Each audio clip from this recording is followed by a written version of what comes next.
Hey guys, welcome back to Coach's Corner. We're continuing our top 10 countdown of the most common errors that endurance athletes make in their training and their racing. Today we're going to go through number 8 and number 7 on that list. We're going in no particular order because all 10 of these errors are definitely important for us to note so that we avoid them and continue to be able to stay healthy in our training and race effectively.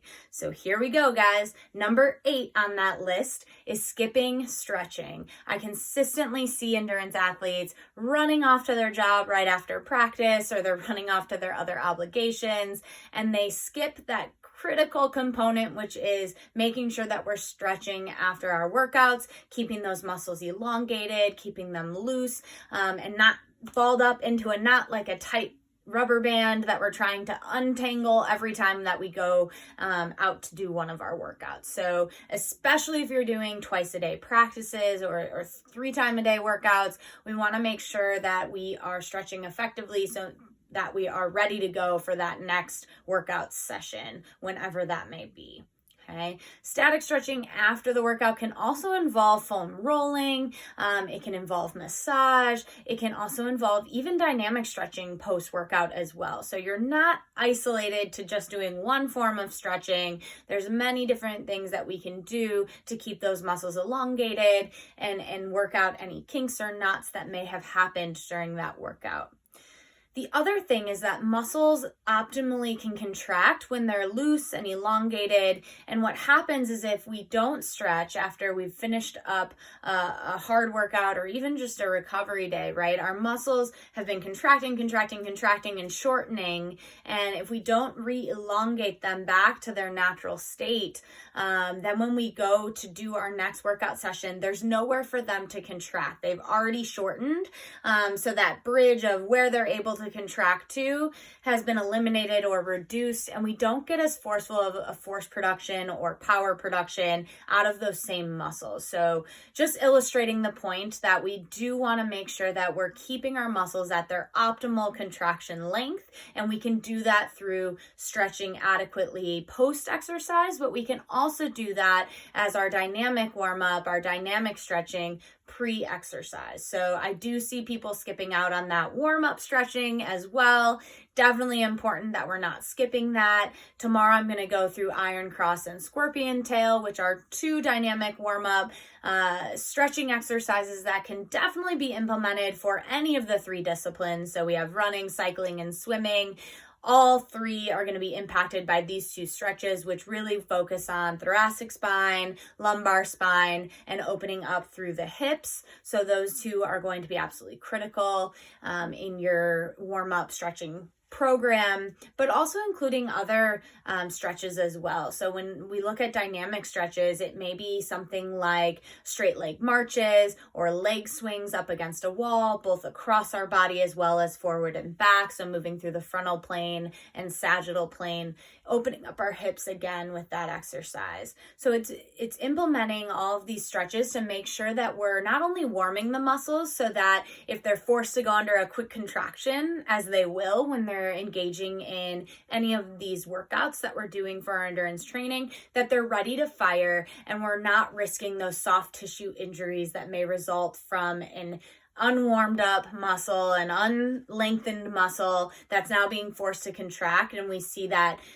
soft tissue tear, so sprains and strains of both the muscle as well as ligaments and tendons. So we definitely are incorporating stretching to avoid that. But also, not stretching can have an impact on our skeletal injuries as well. So stress fractures oftentimes come about certainly from just too much stress from the pounding on the pavement if you're an endurance runner.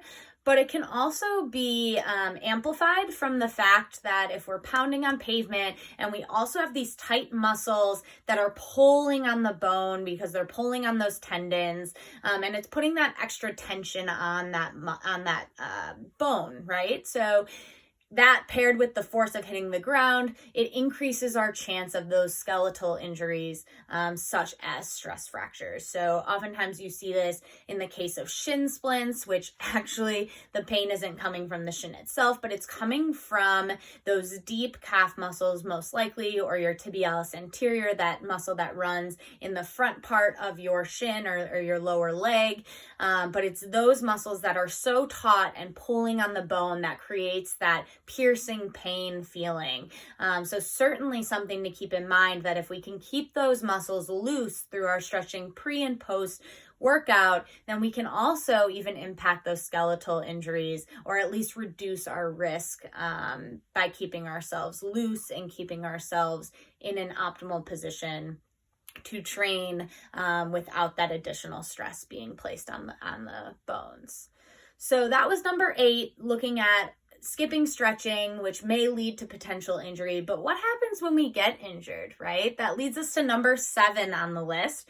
Number 7 being training and racing through injury. So I see this all the time with endurance athletes, because we want to go, and we have this inner motivation to be the very best that we can be, and we think the only way to do that is to go hard all of the time. So when an injury comes up, we often try to downplay it and we keep training. I have been definitely a culprit of this over the course of my time training. I've trained and raced through stress fractures and sprains and tendonitis and all sorts of things. But at the end of the day, it wasn't what was best for me as a athlete, or even just as a healthy human being, because it set myself up for a risk of developing additional injuries, because I was compensating through my gait patterns to avoid that pain. Additionally, I was creating additional stress on something that was already injured, and so it lengthened the amount of time it took for me to heal from those injuries, when if I had just listened to my body, consulted a physician, and backed off my training or added in some cross training, I could have been back to 100% as an athlete a lot sooner. So it's truly important to listen to your body when those injuries do arise. You want to consult a physician or a physical therapist or your coach, who can help guide you into what maybe you could do as a supplement to your normal training to help heal those injuries a little bit faster for the recovery process, or continue to maintain your aerobic fitness and your strength in the time period that you're healing from those injuries. So with endurance runners, oftentimes it's putting them in the pool and doing some water running, which simulates that same gait pattern without having the load bearing or the weight bearing component of the running. You may be swimming laps as a direct cross training measure for endurance running, or you may be on the bike, which is still some pressure through the lower body, some impact, but it is not 100% weight bearing. So another good cross training alternative. If you're a triathlete, it may be focusing on some strength components that can help once you're healed from that injury to avoid re-injuring that same piece. So it may be strengthening the glutes or the back or the shoulders, or whatever it is that maybe is a little bit of a weakness for you that resulted in the injury in the first place. It may be spending some time focusing on how you can get yourself stronger so that when you're back to full training at the full mileage, you're avoiding those injuries moving forward. So making sure that we're taking that foot off the gas pedal at an appropriate time so that we can heal first and get ourselves back to 100% so that we can continue to train at a high level and race at a high level. The worst thing that can happen is you go hard for 6 months, an injury creeps in that last month of your training, and now you're forced to back out of a race completely because you can't even get to the start line. So take care of your body, take care of the recovery, take care of your stretching, and hopefully you'll be able to maintain your training and your racing. So definitely take note of number 7, listen to your body. Do not continue to train and race through injuries that could potentially result in worse injuries down the road or the requirement of surgery to fix. So take care of it in the moment, back off. It's sometimes important to take 1 step back to move 2 steps forward. So listen to your body and continue to do that. So there you go. That was number 8 and number 7 on the list. We will move on to number 6 and number 5 next week, so stay tuned for that. But as always, I want to thank you guys for watching. This has been Coach's Corner, and I will see you guys next week.